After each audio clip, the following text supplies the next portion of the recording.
welcome to the Nomadic Delight podcast. And this episode has been brought to you by IsabelTherapy.com. Okay, guys, like I said on my last Funky Friday shout out, apologies for the long delay since the last podcast release. Like I said, I actually had my day job. I also played a bit of football. Took a bit of a longer time for me to recover. But anyway, back to the podcast world. Okay, guys, this is the finale part, right? So, a quick recap for those who haven't listened to part 1 or part 2. We've actually gone through Morocco, took us 5-6 days. We jumped through many hoops, dodged many custom officers trying to hustle us. But unfortunately, on the last checkpoint, we actually got stung by a little traffic penalty because apparently the trailer, which we were having behind the van, didn't qualify with insurance. But anyway, it's all good. We're now at the border. We're about to go through. Okay, now thing I did say was the big up to Morocco was actually they actually had laws. It was still a bit crazy compared to Europe, but compared to where we are about to enter, trust me, enough respect to Morocco. Okay, now we enter Mauritania. Okay, before we enter, there's a little kind of a no man's land. Okay, where apparently there used to be, you have to be very careful. And this one guide comes along, say, yeah, for 10 euros. Apparently, people know how to quote euros, even though we actually, are in Africa. But hey, people know euros. And then, so we made a bit of a mistake. So Jay brought a lot of sterling, which no one recognizes sterling. Okay, it's all about euros. And the guy goes, for 10 euros. I mean, he tried to hustle us for 100 euros, so good luck to that. He goes, for 10 euros, I'm actually will kind of give you the best route to go through this little no man land between Morocco and Mauritania, because there are actually some mines, believe it or not. So you have to kind of follow other cars, make sure, because if you get stuck as well, these guys charge 100 euros to pull you out. So we had to be very careful. So remember, we got this big Peugeot Boxer van, which is actually tugging a trailer. So Jay said at this point, I don't want us to get stuck. So he goes, you drive the Jeep and I'll drive the van. And I'm like, great, because the Jeep won't get stuck. Now I don't need to worry about insurance or no road tax. I'm actually in Africa. So we drive through, and we had this one guy actually who was going to be guiding us through the route. Okay. He jumps in the front seat with Jay. He takes us through the border. And then once there, don't forget it's all about a hustle. My man walks into the custom office at Mauritania. And then lo and behold, a police officer comes out. He wants to check our van and start making noise and everything. Jay is so happy to get through Mauritania. He goes, oh, whatever. He gives him the guy 20 euros. I've never seen this guy's eyes pop out so well. I'm like, oh, I see sharp. €1 would have been enough for this guy, or even €5. But 20 euros is my man practically waved us through. Yeah, go ahead. But here's the thing. Before you enter Mauritania, you need to have as well some other kind of special permit to allow, and the queue is crazy. So basically, it took us about 3 to 4 hours.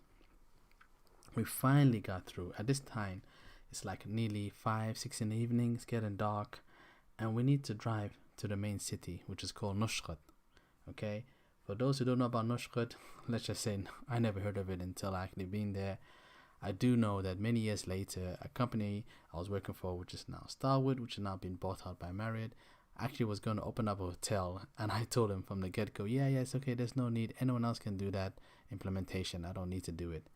But anyway, so if you thought that actually, you had bad roads in the UK, wait till you come to Africa. I mean, Morocco, most of the roads were pretty okay. I mean, they had as well motorways with kind of toll stations, and I mean, they had to, you paid quite a lot, but they had to pay back. I think it was it was a Spanish private company, so that's fair enough. But in Mauritania, it was like the main road that takes you to the capital had so many holes, so you had to drive slow. It's nighttime. We finally get to the main checkpoint, and they're looking at us thinking like, what the hell is these jokers? And then we explain, we just came from the main checkpoint. We've entered from Morocco. We just want to go to the hotel and sleep over. Okay, no problem. We go there, and then a lot of the hotels were kind of full. Now, bear in mind, I was following this guide. Okay, this guide about these two English, middle-aged gentlemen who did this trip with their old bangers, and they recommended this really cool hotel. Oh, we love it, and they loved it because that hotel served alcohol, beer, and was pretty laid back with the drugs for all I know. And we went to the room. It was a dirty hotel room. Open the toilet, and then you could see shit stains. At that point, Jay said, "Forget that. No, I don't give a damn." So we went to this. It's meant to be a 5-star hotel, but it felt like a 2-star hotel. But it was the best hotel at Nushqat at that time. We went there to wash our, stink and our sweat from the last 5-6 days of driving to Morocco, and it felt good. And when we went out for a little walk in the city, and we met this guy who seemed like a really nice guy. He goes, "Hey, my name is Manga." I know, weird name. And I just thought of those Japanese anime. Manga, yeah, no problem. And he's been all nice. "Hey, don't worry, he's talking on our behalf, and yeah, what you guys up to?" And of course, I don't trust the guy. I'm like, yeah, we're all good. And Jay goes, "Look, we need someone to guide us. We don't know nothing about Mauritania. I'm using this." And bear in mind, there's no Google Maps. It's like kind of this. He had this kind of a TomTom that he installed some global maps or something. And he goes, I'd rather have someone with us. And the guy goes, "Yeah, I'm happy to take you. Don't worry, I'll find you." And then I'm like, yeah, whatever. Okay. Next morning, my man is up and early. He's been all nice. And anyway, we're driving to Mauritania. We're getting hustled again every checkpoint, because they'd never seen this van and a jeep. And anyway, whilst we're going through, they were asking us questions. What are you doing? What's all this stuff? "Oh, we're just taking to the hospital, charity." "Oh, hospital. Oh yeah, by the way, and spread some love. Give us a bit of money." We're like, we don't have that. And then Jay said, "Oh, you know what? Just give them one of the paracetamol. Here you go." Oh my gosh, did we open the floodgates? People start asking us, "Yeah, I got back pain and this malaria." I said, "Wait, hold up. This is just paracetamol. It's only for headache and migraines and a bit of back pain. Nothing major. We're not giving you the cure to all illness. But believe it or not, that little stash of our Asda paracetamol, bit of ibuprofen, helped us through a lot of checkpoints in Mauritania. They were not too fussed about the money.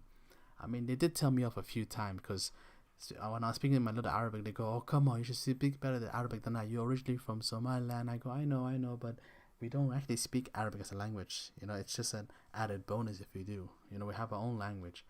And the Mauritanian, which was kind of unique, because you had some people where, honestly, if I put one of the kind of cultural robes on, you would think I was one of them, because we look so alike. And in some cases, they actually thought I was Mauritanian. So that was pretty cool.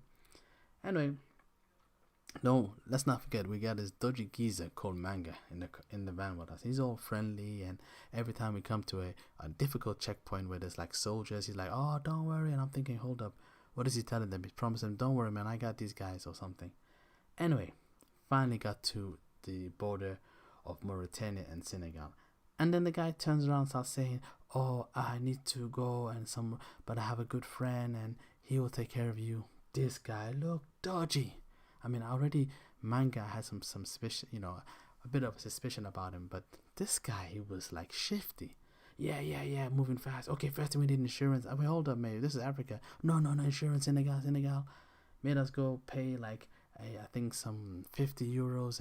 And Jay's, he's like, because he can smell Gambia from this distance. He goes, "Just one more country to go through, and that's it." And he's being all nice, and I'm like, no, mate, there's something wrong. And I'm the kind of guy, I like to look around, observe what's going on, see what's actually happening, see what other people are doing, ask around, because I don't like to be hustled.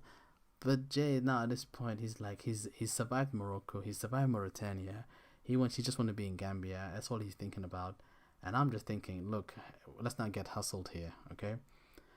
So we're going in there, and this guy goes, "Okay, I'll come with you." He jumps on a boat with us. So there's a little small crossing in Mauritania which takes you to Senegal, okay? And I'm telling you now, okay? And that bad experience I had in Senegal, honestly, such a bad, that made me judge all Senegalese as dodgy people, okay? So I hope one day I do meet a nice Senegal person. I mean, but so far, your country has disappointed me. I mean, I love your football team, don't get me wrong, yeah. But I was like, what the hell? These guys, honestly, when you can feel the kind of hunger and the kind of, an attempt to hustle you. So we enter Senegal. And all these soldiers coming out, okay, everyone park your car, park your car. Any cars older than 10 years, you need to pay your custom fee. What was the custom fee? This and that. Anyway, now, even in the guidebook, it mentioned, and a lot of people mentioned, Senegal is where a lot of people's spirits were broken, okay? People who were kind of along the journey were able to, like those hippies who just say, oh, we just want to smoke weed and spread love and all that kind of stuff. Those guys were able to survive Morocco and Mauritania, and they were kind of nice. But in Senegal, they go, in here, even we had to bring out our undercover stash of money and just to bribe these guys. So Jay was at the beginning, yeah, don't worry, we'll survive these guys, Forget that. They were like fighting, this, that, shouting. But what they didn't realize, besides my little bit of French, I also understood a bit of Arabic. So when these guys were talking among themselves, yeah, I could hear them trying to say, how much do we fleece these fools? And I'm thinking, what? Yo, hold up, mate. Nah, man, wait. And then finally they go, yeah, we want 200 euros. I said, 200 euros for what? Oh, it's your special paper, this, that, that. But what do you mean? I say, we already have our insurance. We already paid that. No, you need another to drive in Senegal, this and that, and this and that. And I'm like, nah, we ain't paying jack. You need to give us a government receipt so we can claim that back. No.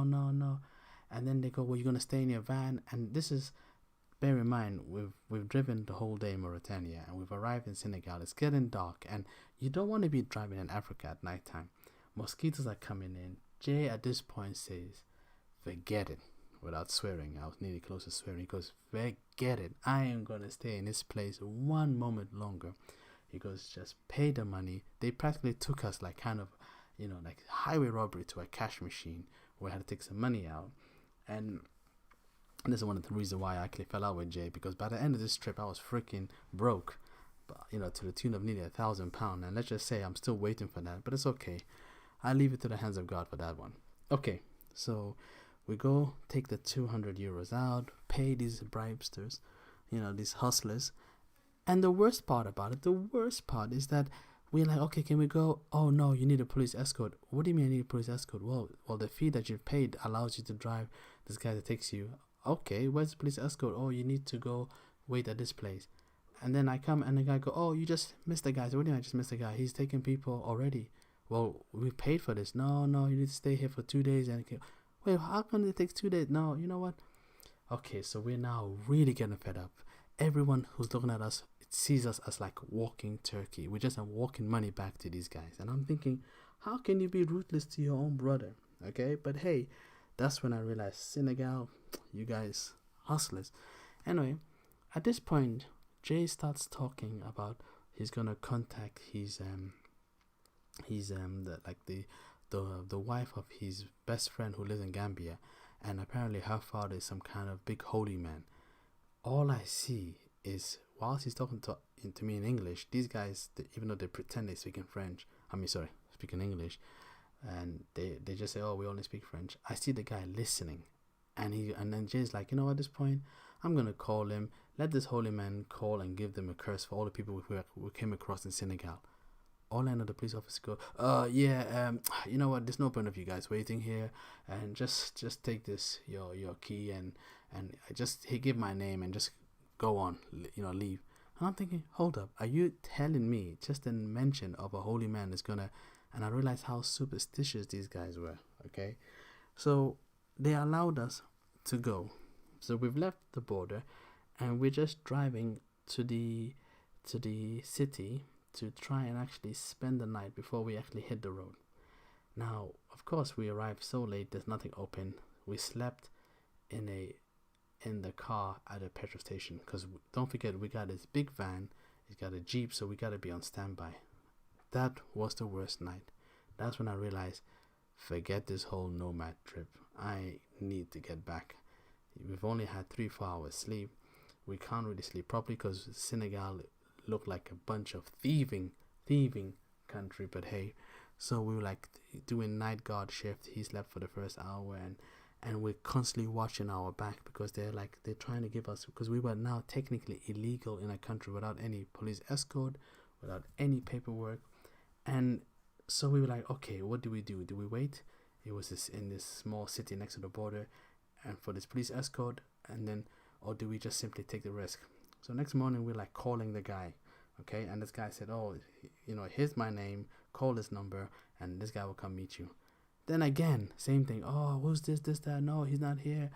Okay, look, we just need to get to Gambia. And the guy goes, just go ahead, drive. Anyone calls you, give my name, my number. I say, are you going to switch your phone off? No. Okay. At this point, we're now totally fed up. We're like, you know what? We don't give a damn. If anyone's got a problem, throw us in jail. We'll call the British Embassy. Okay, we don't have time for this rubbish. So we hit the road. First checkpoint. What is the paperwork? Here's my paperwork. No. Who said you're allowed? Where's your escort? This, that. Call the number. This and that. Yeah. And we're like, you know what? Forget it. From now on, we're just going to black our way. Because these guys, you know, if we show them our UK driver license, if we show any piece of paper, they probably don't read it. They just know the basics. We were showing our paper from Morocco. We're driving through a checkpoint. Again, everyone trying to hustle. Yeah, we need this. No, this paper's legit. No, this and that. And let's just say, if I thought Morocco was fast, we were driving Senegal like crazy speed. We were just so fed up. I was making prayers because at this point he was driving the van, I was driving the Jeep, just making prayers. Let us get out. 12 hours of driving non-stop. We finally come to the border. And at this point, this is like, don't forget, the Gambia is actually within, it's in bordered from both sides. So it's actually, we come to the border, and at this point, Jay calls his friend who's a police officer. And you know the feeling when you see those movies where the guy gets off the boat and kisses the sand? Well, that's how I felt when we finally crossed the Senegalese border and we entered Gambia. And the first thing you see, the Gambian guy starts smiling, speaking English. And I'm like, why is it African countries that were colonized by the French are so rude, so mean? I mean, I'm blaming the French mentality. I mean, the British, hate them or love them, at least they kept the locals and the natives to one side. But the French, they have some weird philosophy of like, you think like us, you need to dress like us, but you're not like us. So I don't know, they've left, but that's another day for another discussion. But I hate the Senegal, and I apologize to any of my followers who are from Senegal, because so far I haven't had a good introduction to your country. I had a bad experience. One of the main reasons why it took me a long while to talk about this podcast, because let's just say some nights I wake up in a sweat thinking about that trip. Yeah, okay, I'm going a bit overboard here. But no, and it felt so good to be in Gambia. Went to the proper hotel, had a shower, and the next day took the next flight out to go join my family in France. Let's just say, you know, for all those guys with romantic notions of nomad trip, next time you need to have money and comfort, okay? And never go on a trip if you don't have the finance to get yourself out of trouble, if you ever do get in trouble, okay? I love traveling, but I don't like having to look over my shoulder and fearing. I mean, some people have said you were lucky.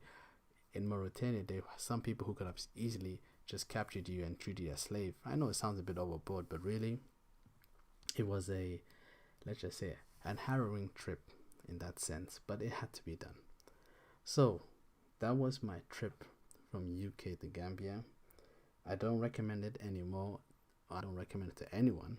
And actually, when I did a quick Google search, it's become now a dangerous journey. People don't actually go on it. And I remember when we were driving through Morocco at one point, one guy was heading to Mali, and he was in Morocco, and he had broken down. We had helped him out, which was a risky move, but at that time we just felt sorry. We just said, you know, leave in the hands of God. If this guy's going to rob us, he'll rob us. But we just couldn't leave a man, you know, stranded. So we picked him up in Morocco, and while we were in Morocco, and we drove him to a fuel station. And he was telling me, oh yeah, I'm going to Mali. There were some reports of some rebels going on, but I'm hopefully should have enough money to bribe them to go back home. And I'm thinking, wow, the things people do, either for business or for family, you got to respect them. But for us, we did our trip. I'm glad it's over, and I'm glad I don't need to ever do that again. Yeah, so I hope you've enjoyed that, you know, little journey from UK to Gambia. Like I said, check me out on LinkedIn. I also have an Instagram, which is Nomad Consultant. As well, check me out on other social channels. So, guys, thank you for being patient. Now, for the next podcast, I will let you know when that is on the next Funky Friday shout out. But basically, until then, guys, peace and love. All the best. Take care, guys.